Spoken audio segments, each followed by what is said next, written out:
Gonna try shimming it, see if can't help out the drag.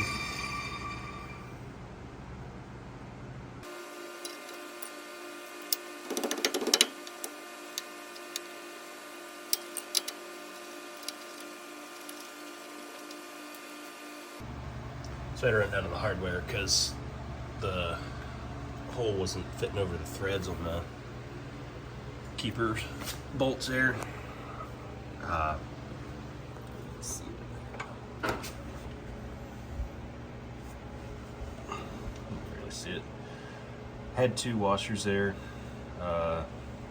It was way too tight. It wouldn't spin. It was worse than what it was before. One seems to work out pretty good.